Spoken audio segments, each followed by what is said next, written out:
Are you ready to find your voice, fulfill your purpose, build unstoppable confidence?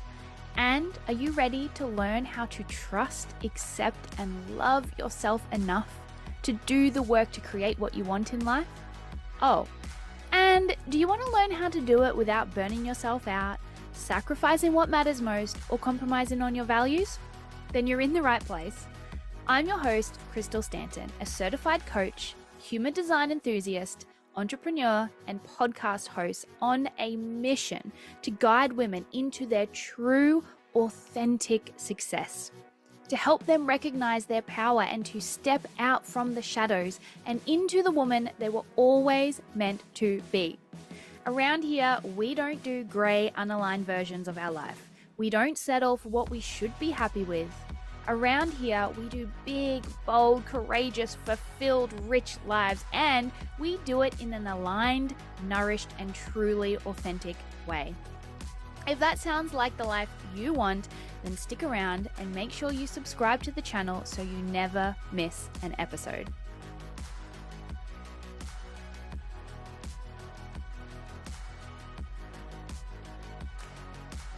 Hello!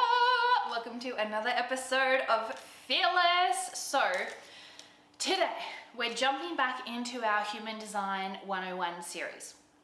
So, we've talked about what human design is, and we've also talked about type.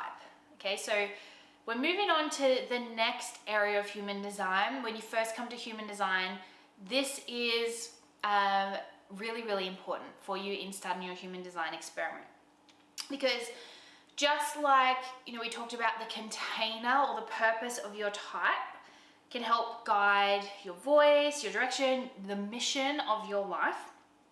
We also then need to learn how to align our habits and decision-making processes to our design. Okay, so that's the next step. It's like, okay, I know this type in human design, I'm a manifesting generator. I'm here to demonstrate human potential. I'm here to be this incredible superhuman non-linear being. I'm here to show people new ways of living and working. I'm here to build what lights me up. Okay, I get that. So how do I now align the habits and make decisions in alignment with that design? Okay, so that's what we're going to be talking about. Today, we're going to start with strategy, and then in the next episode, we're going to talk about authority. They do go together, but it would be too much information in one episode if I did them both at the same time. So today we're going to start learning how to use our strategy.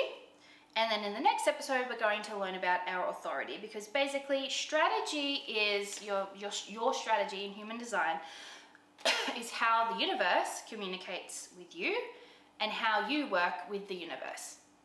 And then your authority is your internal guidance system. So today we're going to learn about how each type, because strategy is based on type, how each type is designed to communicate and work with the universe. And then in the next episode, we're going to learn, okay, now that I've communicated with the universe and it's communicated with me, how do I start making decisions, aligned decisions for my life? So, each type has a very specific way they are designed to show up and be seen and heard in the world. And we talked about that in the previous episode. And we have a very specific way that we are designed to interact and communicate and work with the universe and make decisions. So this is going to help us get more direction and more clarity in our life. So for, just a reminder about the types, for a manifestor, the way that you're here to show up and be seen and heard, it's about inspiring people into action. Okay? Is what I'm doing about inspiring people into action, creating something new? If you're a generator or a manifesting generator, is it about building something that lights you up? Is it about building a new paradigm? If you're a projector, is it about guiding people? If you're a reflector, is it about experiencing more good, more joy, and more happiness in the world? So now we're going to talk about how do I start to communicate and work with the universe now that I know the overall purpose that I'm here for. So let's start with our manifestors. So manifestors, your strategy is to inform. okay, to follow your inspiration and to inform before acting. So for manifestors, you have this like internal flow, or these urges, or these things that these ideas from the universe that come through you to initiate.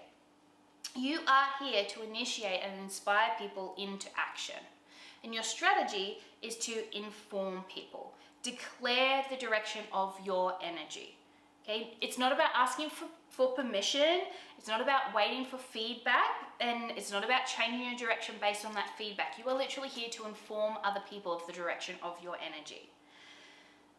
My daughter is a manifestor, and my goodness is she good at informing us on the direction of her energy, to the point where sometimes I'm like, okay, cool, thanks for telling me that really random fact. It'll be like, I've finished eating, I don't want to do this, she will tell me every little thing she's doing, because she's informing me of the direction of her energy. She's like, oh, mummy, I've finished drawing now. Oh, mummy, I've finished eating now. Like, she's informing me constantly, and I have to be really mindful that I'm not like, stop telling me, I don't care, just do it. Like, just go and do the thing. But she is practicing that skill of informing me of the direction of her energy.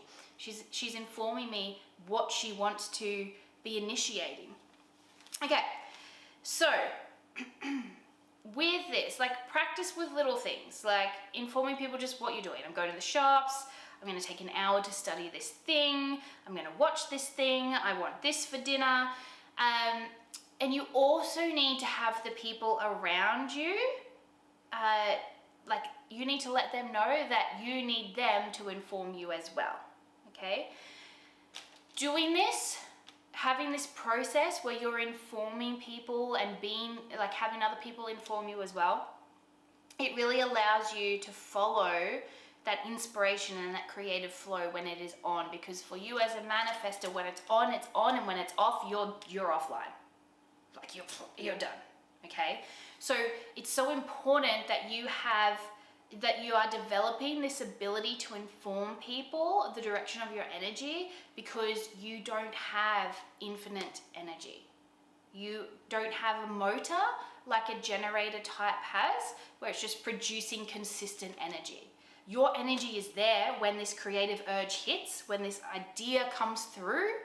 You will have the energy, and you will have insane amounts of energy for it. So you must inform people when that's happening, because if you don't take advantage of it and that energy then leaves, that's it.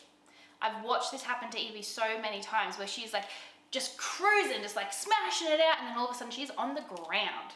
She's on the ground, like she's wiped, she's done. Don't speak to her, don't ask her anything. Like, she has none left in the tank, okay? Manifestors have very inconsistent energy, but when a creative urge wants to come through you, when something comes through that wants you to initiate and inspire people into action, you will have the energy for it. So you need to inform people when that's happening. You need to inform them when, don't come near me, I'm done, okay? Doing that is really gonna keep resistance at bay, and it's gonna create smoother interactions. And when you are practicing informing, you're going to align with your creative flow. You're going to have more harmony in your environment. You're going to be able to initiate and inspire people into action. Okay, so those are my manifestors. Now, generators. So generators, your strategy is to respond. Okay, you are here to build what lights you up in response. You're here to build and master what lights you up, but your strategy is always to wait for something external. So it could be a situation, it could be an opportunity, it could be a question, it could be a social media post, it could be an oracle card, as long as it's something external of you. You're always waiting for something external of you to respond to. And then, once you respond to it, it's going to inspire you into action to build something. That might be to build a family, to build a business, to go on an adventure, to create a new recipe or a new way of doing something, a new process. But you always need an external stimulus to show up for you to respond to. You are inspired into action, and then you follow that feeling of being lit up. So you are waiting for something external to respond to. Now, sometimes people will hear that and think, oh, so I have to just sit around and wait for ages. Like, no, you're responding every moment of every single day. Okay, you don't need to sit around and wait for something to happen. Okay, you are responding. You're responding right now to what you're listening. So, for you, what is responding? What does it look like, feel like? Responding for a generator type is felt. It's a felt thing in the body. You have a defined sacral, and your sacral is always going to be communicating with you through an aha or an aha, aha. Okay, that's what it's going to feel like in your body. It's going to be I do or I don't have energy for this. It's going to be pretty clear. And usually if you're talking to a generator, they are always showing you their sacral responses, like their facial expression, their body. They're very noisy when they're responding. They're like, yeah, Okay, it's all sacral responses telling them what they do have energy for and what they don't have energy for. Sometimes you will get a maybe. Just sit on that and wait for more body clarity. Okay, then act from that place using your authority, which we're going to talk about in the next episode. So it's that gut yes or no.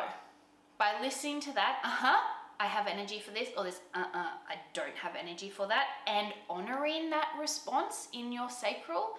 And if you get a and you still do it because you feel like you have to, that is the fastest way for a generator to start feeling frustrated. So if you learn to follow that sacral response, that or that you're going to find satisfaction and avoid frustration. Alrighty, my manifesting generators, our hybrids, we are here to respond and inform, okay? So we share the generator strategy of responding to external stimulus. So we still need to inform, we inform in response. Okay, so what that means is we respond to external stimulus, but we also benefit from adding a manifestor's informing step, okay, when we're initiating action. So we will respond to something, we'll be inspired into action, and then we inform people of the direction of that energy, and we get them to inform us as well, okay? So we're kind of blending the two together, but we're always informing via responding to an external stimulus, okay? We're always going to be initiating in response to something external of us. And by blending those two things, it lets us align our really fast, rapid, and diverse energy and interest with efficiency and ease. Okay, when we can learn to do that, when we can learn to things come in for us to respond to, and we get that sacral response, and then we inform people of the direction of our energy. Something to be aware of for the manifesting generator. There can be these times where we sort of get this plateau happening because we have a lot of energy, right? And we can sort of get this plateau of energy in our growth cycle, especially because manifestors are designed to pick things up and put them down and pivot, and we aren't necessarily meant to finish things. Okay, we might start things, we're not necessarily here to finish everything because we've got other things to do. Or we're going to come back around to that later on when we've been here, there, and everywhere. I'm going to put all these puzzle pieces of all these different things we've done together into one new thing. So when you're feeling like you're ready to quit something or move on, you might feel this plateau of your energy. It's I don't really feel enthusiastic anymore. My enthusiasm kind of seems to be gone. Maybe I need to stop doing this now. So if you get to that point where you feel like you're no longer lit up, it doesn't automatically mean you need to quit something. So for a manifesting generator, we get programmed very hard with finishing what we start. Then we learn about our human design, and we're like, oh my God, I'm actually allowed to quit things? I'm meant to be doing this? Is amazing. Then every time our energy dips a little bit, we're like, oh, time to quit. Time to quit that, right? Sometimes it's not. Sometimes it's not actually time to quit that thing yet. Sometimes it's a time of integration or rest or recovery, okay? Or play, because you have that manifestor side of you. Okay, it's time to let your manifestation actually materialize. So if you're in a plateau, okay, or you're thinking, maybe it's time for me to move on from this or quit this or do something else, okay, stop and wait. Put that intention out there and wait for something external to respond to. So for example, maybe you're thinking, okay, I think it's time for a new job. I think I'm done here. I think it's time for a new job. Instead of you initiating and going out and making that happen, wait. And a job will pop up, right? An ad for a job that's perfect will pop up, or you'll literally get called and headhunted for a new job. An example for me, because for generators as well, but we're talking about mani-gens right now, but same thing, what you want to do is like, even if you're like, oh, but that's a download from source. Okay, cool. You have an idea. Great. Amazing. Put the idea out there to the universe, because this is about how do you communicate and work with the universe. So be like, okay, I think I want to do this thing, and then wait for the universe to send you something external to respond to help you get clarity on whether it's a yes or a no. Okay, using that sacral response, that or that So I'll give you an example for me recently. I was driving down to the Gold Coast and I just had my songs playing on shuffle. Like, honestly, anyone who knows me, my iTunes library, I don't often put it on just full shuffle, because it can be, Mozart 1 minute, and then it'll be bloody Halloween sound effects, and then it will be, then it'll be Pitbull, and then it will be, it's just so diverse. My musical library is so diverse. Then it'll be like Gregorian chant, and then it'll be tons of musicals, right? Like, it's just so random. It's so eclectic. I don't have a favorite style of music. I just like music. So I don't often have it on shuffle, because quite often if I'm listening with other people and we were driving as a family, I end up having to like skip songs all the time. But I did, we had it on shuffle. And a song from a musical that I love came on. It's a song from the musical Rent. I sang it when I was in year 12 for like one of my final performances in my music class. Like, love this song. I was like, oh man, I love this song. Like, in my head, I was like, I love this song. It'd be so cool to be in this musical. Anyway, that was that. Little did I know that I had just put that intention out into the universe, and about a week later, I was on my phone, on Facebook, doing something, and scrolled past an ad, and I had not said this out loud. Okay, this wasn't like, oh, well, Siri just heard you say that, so it showed it to you. No, this was completely an internal intention that I put out to the universe. An ad for auditions for a production of Rent in the town that I live in popped up on my phone. And I saw that, and my sacral was like, and I was like, well, shit, I guess I'm auditioning, right? And I went, and I auditioned, and honestly, I have not done an audition for 10 plus years. I have not been in a musical, I have not been in a theatre production for 10 plus years. And I was like, well, I'm going. And I auditioned, and I got into the musical, right? So that's just an example of, I had this idea, oh, I'd love to be in that musical, but I didn't go out and initiate it. I didn't go and search musicals in my area to audition for. I just put the intention out there, and the universe sent it to me to respond to, okay? So that is an example of what it looks like in practice. All right, now, projectors, your strategy, and this, when people first come to human design, this can be quite a tricky one, because it feels really counterintuitive, or like it's at odds with your purpose, okay? Because projectors, you're here to guide people, right? That's what you're here to do. You have a lot of undefined centers. You're really good at feeling the energy and seeing the energy, and you sort of have this ability to sit above things and see how they're working and be able to see exactly how things could be done better, like what you could do more or less of. Like, you are here to guide people, but your strategy is to wait for the invitation. Now, that can be hard when people first start running their human design experiment, because it feels like, what the hell? I'm meant to be guiding people, but I have to wait for them to ask me, invite me to guide them? Like, what the hell kind of system is that? So, you are always amplifying and reflecting back the energy of your undefined centers. The less centers you have defined, the more ability you have to see into people's energy. This is why you're referred to as guides so often, because you have this really strong ability to read energy. It's super powerful. You can show us where our energy is being used efficiently or inefficiently. But like I said, you are here to wait for the invitation. You are here as a projector on the planet to be seen, to be heard, and to be recognized. Okay?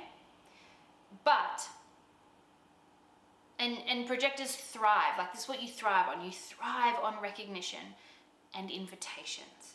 So you have to do this for yourself first. A lot of the time, when I'm working with people who are projectors, who are feeling like they're not having movement, it's because they are in this unresourceful or this shadow aspect of their design, where they're frustrated because no one sees me, no one hears me, I can't break through to people, like I tell people what to do and they don't listen, or they come back like a month later and tell me about this great thing they've heard and it's literally what I told them to do like a year ago, and there's a lot of like bitterness, right, which is your not self thing. And that's because you're not waiting for the invitation to share your wisdom, okay? And it's because you're not seeing, hearing, and valuing yourself first. So for projectors, there tends to be a lot of wounds that need to be healed, a lot of self-worth work that needs to be done, right? Self-validation, like self-love, self-trust, self-belief work. You need to hear, see, recognize, and value yourself first, and then the invitations will come. You don't need to go out and seek those invitations. They will come to you. When you are fully in your power, you are magnetic to invitations. So you, like I said, you will become a magnet for the invitations you are here to receive if you value yourself first. If you're trying to force your wisdom or your greatness onto others, it means you're not valuing yourself first, and you're going to literally repel people away. My husband is a projector, and like I've witnessed this for him.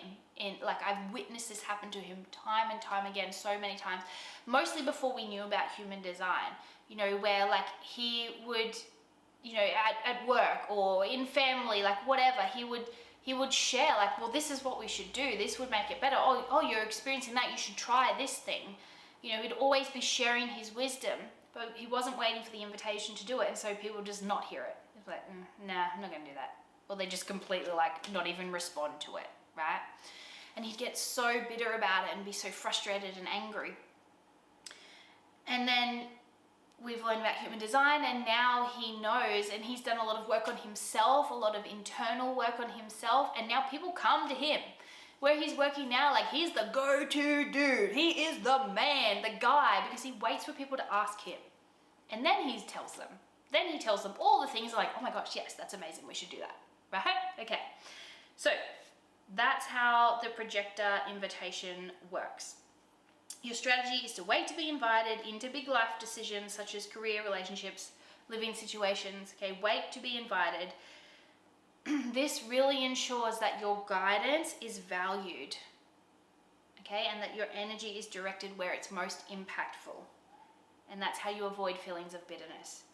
Okay, if you're giving your wisdom and your greatness and your energy to everybody, you also don't have consistent energy. So it's really important that you are honoring your energy. Don't give your energy to people who aren't ready to receive it. It's wasting it. You need to hold that energy, honor it, harness it, save it, protect it, so that when the invitation is received, that person can just get all of that beautiful wisdom that you have. Like, I have incredible projectors in my life and I love them so much. All Jones need a projector in their life. We need someone to help us because we've got so much energy, right? We need someone to help us be more efficient with it. Okay, now, our last type, my beautiful reflector friends. Your strategy. A lot of the time, people sort of get this idea of reflectors that they're just so flowy and they're so wishy-washy and they're undecisive and take so long to make decisions, blah, blah, blah. No, incorrect. Reflectors are so powerful. You are so incredibly powerful. You are so important. You're all open centers, right? You're all open centers. You have the ability to read the energy of anything. And like we talked about in the last episode, you are literally here as a mirror to show us what we need more of and what we need less of, right? That's why you're designed with so much, with all open centers. So you do have a strategy. It's just that it's not instantaneous. And in this world that we live in, everything is about fast, quick, right? Making decisions fast and like not thinking about it and just like being decisive, blah, blah, blah, blah. Okay, not for you. Not for you. Your strategy is to wait for a lunar cycle, okay? That is your strategy. That's how you are designed to communicate and work with the universe. You are really deeply connected to the rhythms of the moon. So your strategy is to wait 28 days before you're making any major decisions, giving yourself time to process and gain clarity, allowing yourself to align with your unique perspective to avoid disappointment. You really need an entire moon cycle to move through your chart because you are all open centers. So there are certain days of the lunar cycle where you're going to feel more like a generator or a projector or a manifestor, right? Depending on where the moon is within your centers. That's actually where your consistency comes from, knowing how you feel throughout the different phases of the lunar cycle. Remember too, you also need to remove yourself from other people's energy so you can really tune into who you actually are without anyone else around, because you are all open. So you're always constantly taking in and expanding and reflecting back, amplifying and reflecting back other people's energy. So consistency for you comes from the moon cycle, okay, because you don't have any definition. Other types create consistency through their definition. You are not fluffy, you're not wishy-washy, you are incredibly powerful, but you have to learn to trust and be willing to go with the flow of your energy and give yourself more time to make decisions. Take time to get to know how you feel in a specific environment, how people make you feel, how things shift and change for you throughout the course of a month. Then it's about trusting that feeling and the subtle energy feedback that you're receiving all of the time, okay? Building this trust muscle is so important for you. So trusting the feeling and the subtle energy feedback that the lunar cycle is giving you, learning to trust that and learning to trust the ebbs and flows is helping you figure out and know what is true and correct for you and what is not. Okay, you definitely want to be tracking the lunar cycle and understanding how the energy of the lunar cycle works and how it works for you. Okay, so those are the different strategies for each type. Now I want to give you some really simple, actionable ways to start following it. Okay, so manifestors, inform before acting. Before you take action, pause and ask yourself. And you're not asking for permission, okay? That's not what we're doing when we inform. We're not asking for permission, but you need to stop and ask yourself, okay, I've got this urge, this creative urge has come through to do this. It's really strong. I've got the energy for it. Who will this impact? Okay, if I decide to go and build this thing, who is it going to impact? And share your plan with the people who might be affected. It can be as simple as saying, hey, just a heads up, I'm planning to do X, Y, Z. Okay, start with that, simple as that.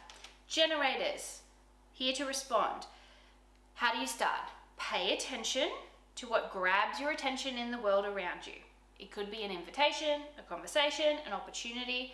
Before you act, check in with your gut. Okay, does this feel like a yes or a no? Do I have energy for this? Do I not? Trust that sacral response. Manigens, respond and inform. So how do you start? When something excites you, let your sacral guide you. Same thing, respond with a yes or a no. It's giving me energy, taking energy. Do I have energy for this or not? Once you decide to act, same thing. Who is this going to impact? And then inform those involved. Okay, so same thing. I'm going to start working on X, just letting you know. Okay, not asking for permission or feedback before you start, just informing them of where you're going. Okay, projectors, waiting for the invitation. So how to start? Focus on your own growth and interest without pushing for recognition. Just be you. Just be in your lane, doing your thing, growing, evolving, healing, expanding, and just trust. Just trust that your unique gifts are naturally going to attract invitations the more you deepen into trusting them and believing in them and acknowledging them for yourself, okay? For example, instead of giving unsolicited advice, wait until someone asks you for input. There are some things you can do where you can say, oh yeah, I see you're struggling with this. Would you like to know how I would do that? You know, there are ways that you can frame questions to receive the invitation, but really it's easiest for you to wait for the invitation. Reflectors. Okay, so reflectors, you know, yours is a lunar cycle, 28 days. When you're facing a big decision, create space to reflect. You need space. You need time alone in your own energy with nobody else's energy influencing you. So journal or talk through your feelings or check in to see how your perspective shifts and make notes of that and where you were and who was around, okay? It's really about understanding how the people, places, and things you're experiencing are affecting you and how you feel. Trust the process and allow the clarity to unfold. Okay, that is strategy. It's big. Next up, we're going to be talking about authority, which is also big, and then we put those two things together so we can start communicating and working with the universe and using our own internal guidance system to make decisions so we never have to second guess or doubt ourselves again. Okay, thank you for tuning into this episode. Big love, everybody. Thank you so much for listening to today's episode. I really hope you received exactly what you needed from it. I absolutely loved sharing it with you. I'd also love to know what you thought, so please leave a comment or a review for me to respond to, or just come over and say hi on my socials. If you'd love to be a guest on the show, or maybe you have a question or a topic that you'd like me to talk about, then please send me a message. I absolutely love to connect. And really, this podcast is all about you, and your success. So tell me what you need to hear more of. If you really enjoyed this episode, please give it a like, or even better, send it to someone you know to spread the love. Let's get this authentic success movement happening. Okay, that's it from me. Big love. Now go out there and be amazing.